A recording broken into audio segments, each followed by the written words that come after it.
Bienvenue sur notre chaîne. Abonnez-vous et cliquez sur la cloche pour ne pas manquer les prochaines vidéos.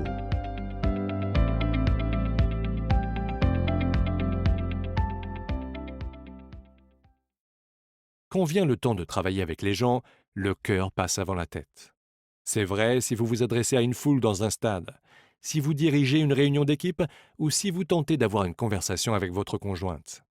Pensez à votre réaction lorsque vous écoutez les gens. Lorsqu'un conférencier ou un enseignant parle, est-ce que vous souhaitez entendre un flot de statistiques durables ou une montagne de faits? Ou aimeriez-vous davantage une approche plus humaine, une histoire ou une blague? Si vous avez déjà fait partie de n'importe quel type d'équipe gagnante, en affaires, dans les sports ou dans le domaine du service, vous savez qu'un leader ne fait pas que simplement donner des instructions et vous laisser à votre propre sort.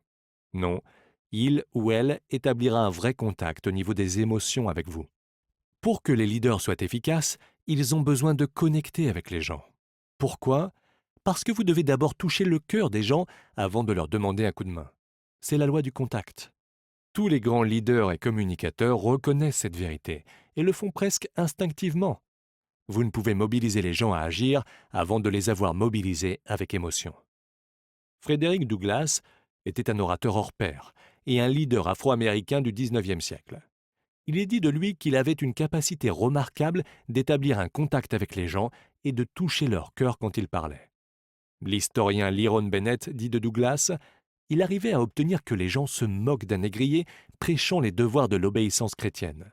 Il arrivait à leur faire voir l'humiliation d'une jeune fille noire violée par un négrier brutal.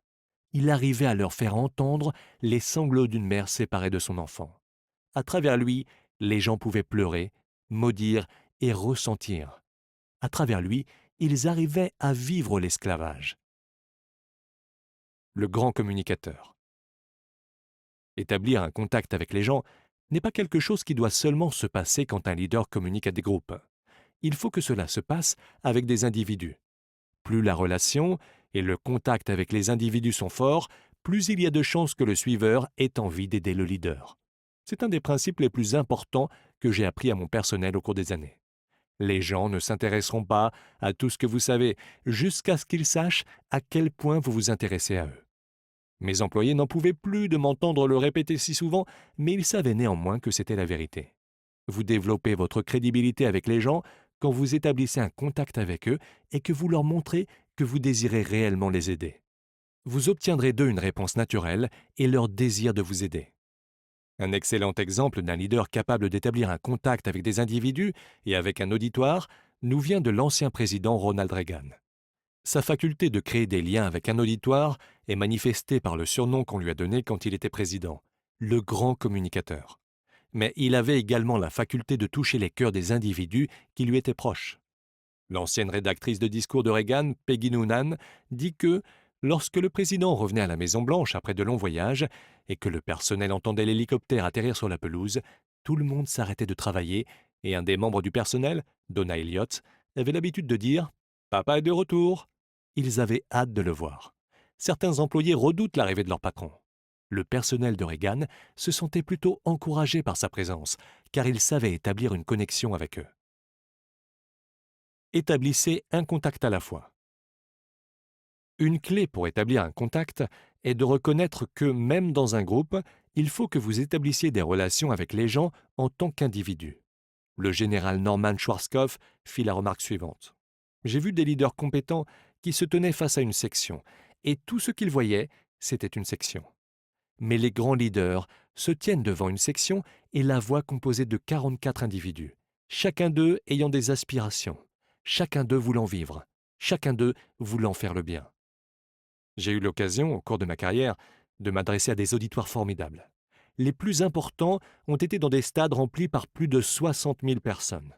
Certains de mes collègues, qui gagnent également leur vie comme orateurs, m'ont demandé « Comment arrivez-vous à parler à tant de gens ?» Le secret est simple. Je m'imagine en train de parler à une seule personne. C'est la seule façon d'établir un contact avec les gens. C'est la même chose quand j'écris un livre. Je ne pense pas aux millions de personnes qui ont lu mes livres. Je pense à vous. Je crois que si je peux établir le contact avec vous en tant qu'individu, alors ce que j'ai à vous offrir peut probablement vous aider. Si je n'établis pas la connexion, Alors vous allez cesser d'écouter et passer à autre chose. Comment établir le contact? Que vous preniez la parole devant un vaste auditoire ou lors d'une conversation de corridor avec une personne, les règles de base sont les mêmes. 1. Connectez-vous sur vous-même. Vous devez savoir qui vous êtes et avoir confiance en vous si vous désirez établir des connexions avec les autres. Les gens ne tiennent pas compte de l'appel d'une trompette incertaine. Soyez confiant et soyez vous-même. Si vous ne croyez pas en vous et où vous vous dirigez, travaillez là-dessus avant toute autre chose. 2. Communiquez avec ouverture et sincérité. Les gens peuvent sentir un imposteur 1 kilomètre à l'avance. Bill Walsh, entraîneur légendaire de la NFL, a observé: rien n'est plus efficace qu'un compliment sincère et précis, et rien n'est plus boiteux qu'une flatterie gratuite. Les vrais leaders connectent. 3. Connaissez votre auditoire. Quand vous travaillez avec des individus, connaître votre auditoire signifie connaître le nom de vos interlocuteurs, s'intéresser à leurs histoires et poser des questions au sujet de leurs rêves.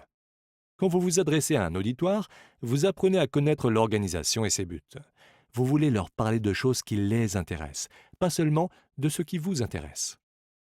4. Vivez votre message. La chose la plus importante que vous pouvez faire en tant que leader et communicateur est peut-être de mettre en pratique ce que vous dites. C'est là que se trouve votre crédibilité. Il y a beaucoup de gens qui tentent de faire leur place, qui sont prêts à dire quelque chose, mais font tout à fait le contraire. Leur carrière est éphémère.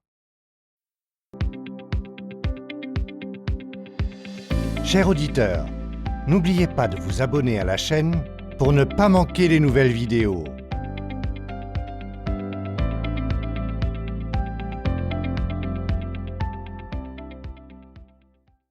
« 5. Rapprochez-vous des gens. Comme communicateur, je déteste tous les types de barrières à la communication. Je n'aime pas être trop loin de mon auditoire ou trop haut sur une scène par rapport à lui, et je refuse systématiquement toute barrière physique entre les gens et moi. Cependant, sachez que la manière de communiquer peut aussi être une barrière. Que je parle à un auditoire ou à quelqu'un assis devant moi à mon bureau, j'essaye de parler le même langage que l'autre, de l'atteindre. J'essaye d'être à l'écoute de sa culture, de son mode de vie, de son éducation, et plus encore. Je m'adapte aux autres. Je ne m'attends pas à ce que les autres s'adaptent à moi. 6. Concentrez-vous sur eux, pas sur vous. Si nous nous croisions dans un ascenseur et que vous me demandiez de vous dire quel est le secret d'une bonne communication avant que nous n'atteignions le prochain étage, je vous dirais simplement de vous concentrer sur les autres, pas sur vous. C'est le problème numéro 1 des orateurs inexpérimentés, et c'est aussi le problème numéro 1 des leaders inefficaces. Vous allez toujours connecter plus rapidement quand votre focus n'est pas sur vous-même. 7. Croyez en eux. C'est une chose de communiquer avec les gens parce que vous croyez avoir quelque chose de valeur à dire. C'en est une autre de communiquer avec les autres parce que vous croyez qu'ils ont de la valeur. L'opinion que les autres ont de nous a moins à voir avec ce que les gens voient en nous qu'avec ce que nous pouvons les aider à voir en eux. 8. Donnez-leur une direction et de l'espoir. Les gens s'attendent de leur leader qu'il les aide à aller là où ils veulent se rendre. Les bons leaders le font, mais plus encore. Le général français Napoléon Bonaparte disait « Les leaders sont des marchands d'espoir ». C'est tellement vrai. Quand vous donnez de l'espoir aux gens, vous leur donnez l'avenir. C'est le rôle du leader. Certains leaders ont des problèmes avec la loi du contact parce qu'ils croient que c'est au suiveur d'établir le contact. Ceci est particulièrement vrai des leaders positionnels. Souvent, ils pensent « c'est moi le patron, c'est moi qui occupe la fonction, ce sont mes employés, à eux de venir à moi ». Mais les leaders prospères, qui obéissent à la loi du contact, sont toujours des initiateurs. Ils font le premier pas vers les autres et font ensuite l'effort de continuer à créer des relations. Ce n'est pas toujours facile, mais c'est important pour la réussite de l'organisation. Un leader a l'obligation de le faire, quel que soit le nombre d'obstacles qui se présentent. J'ai appris cette leçon en 1972, quand j'étais confronté à une situation très difficile. J'étais en train de partir pour Lancaster dans l'Ohio, où j'allais prendre la direction d'une église. Cela représentait un grand pas en avant pour moi. Avant d'accepter le poste, j'ai découvert, par un ami, que l'église venait d'endurer une grande bataille au sujet d'un projet de construction. À la tête d'une des factions, il y avait l'homme d'influence numéro 1, du nom de Jim Boots, qui avait été élu le leader laïque de la congrégation. J'avais également entendu dire que Jim avait la réputation d'être négatif et un tant soit peu franc-tireur. Il aimait utiliser son influence pour envoyer les gens dans des directions qui n'étaient pas toujours au bénéfice de l'organisation.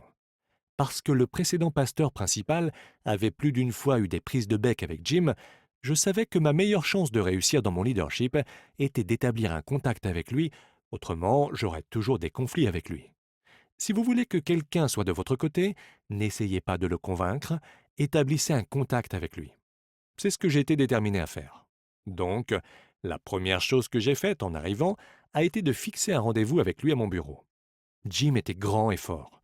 Il mesurait environ 1,90 m et pesait à peu près 125 kilos. Il était très intimidant et avait autour de 65 ans. De mon côté, je n'en avais que 25. La rencontre avait le potentiel de prendre une mauvaise tournure. Quand il est entré, j'ai dit « Jim, je sais que c'est vous qui exercez de l'influence dans l'Église, et je veux que vous sachiez que j'ai décidé de faire tout mon possible pour établir une bonne relation avec vous. J'aimerais vous rencontrer tous les mardis à déjeuner au Holiday Inn pour parler des problèmes. Tant que je serai le leader ici, je n'annoncerai jamais de décision aux gens sans en avoir discuté auparavant avec vous. Je désire vraiment travailler avec vous. Mais je veux que vous sachiez que j'ai entendu dire que vous étiez une personne très négative, dis-je, et que vous aimez la bagarre. Si vous décidez d'œuvrer contre moi, je suppose que nous devrons alors être dans des camps opposés. Et parce que vous avez tant d'influence, je sais que vous gagnerez la plupart du temps au début, mais j'ai l'intention de développer des relations avec les gens et d'attirer des personnes nouvelles dans cette église, et un jour, j'aurai plus d'influence que vous. Mais je n'ai pas envie de me bagarrer avec vous, poursuivis-je. Vous avez aujourd'hui 65 ans. Disons que vous avez encore 10 à 15 ans de bonne santé et de productivité devant vous. Si vous le voulez, vous pouvez faire en sorte que ces années soient de loin les meilleures de votre vie. Nous pouvons faire beaucoup de choses importantes ensemble dans cette église, mais la balle est dans votre camp. Quand j'ai eu terminé, Jim n'a pas dit un mot. Il s'est levé, est sorti dans le hall et s'est arrêté pour boire à la fontaine.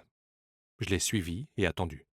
Au bout d'un long moment, il s'est redressé et retourné vers moi. À ce moment-là, j'ai vu qu'il avait des larmes qui coulaient le long de ses joues.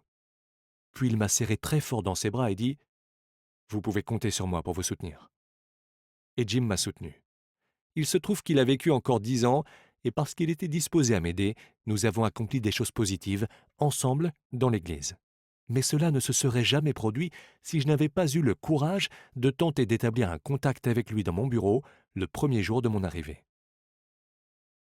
Plus le défi est rude, plus le contact est important. Ne sous-estimez jamais le pouvoir que représente la création de relations avec des gens avant que vous leur demandiez de vous suivre. S'il vous est arrivé d'étudier la vie d'éminents chefs militaires, vous avez probablement remarqué que les meilleurs d'entre eux pratiquaient la loi du contact.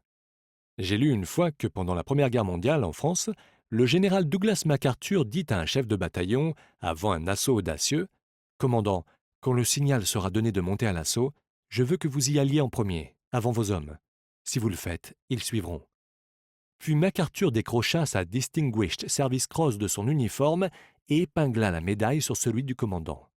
Il l'avait en effet décoré pour héroïsme avant de lui demander d'en faire la preuve. Et bien entendu, le commandant prit la tête de ses hommes et ils le suivirent à l'assaut et atteignirent leur objectif. Tous les exemples militaires de la loi du contact ne sont pas aussi spectaculaires.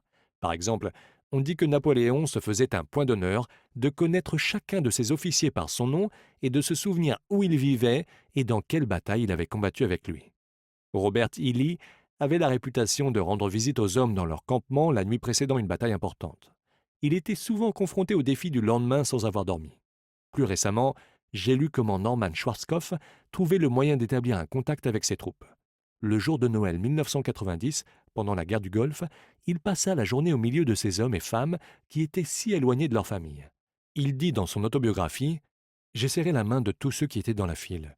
Je suis passé derrière le comptoir pour saluer les cuisiniers et les serveurs, puis je me suis frayé un chemin dans le hall du mess, m'arrêtant à chaque table et souhaitant à tout le monde un joyeux Noël. Je suis ensuite allé à la deuxième et la troisième cantine où j'ai fait la même chose. Je suis retourné au premier mess et j'ai répété le même exercice parce que, à ce moment-là, il y avait une série complète de visages nouveaux. Puis je me suis assis avec quelques soldats et j'ai déjeuné à mon tour. En l'espace de 4 heures, j'ai dû serrer 4000 mains. Schwarzkopf était un général. Il n'était pas obligé de faire cela, mais il l'a fait quand même. il a employé une des méthodes les plus efficaces pour établir un contact avec les autres, quelque chose que j'appelle marcher lentement à travers la foule. Cela peut paraître sentimental, mais c'est la vérité. Les gens ne se soucient pas de ce que vous savez jusqu'à ce qu'ils sachent à quel point vous vous souciez d'eux. En tant que leader, trouvez le temps pour vous rendre disponible pour les gens. Apprenez leur nom. Dites-leur à quel point vous les appréciez. Cherchez à savoir comment ils vont et, le plus important, écoutez. Les leaders qui sont près de leurs gens et vraiment connectés à eux sont des leaders que les gens voudront suivre jusqu'au bout du monde.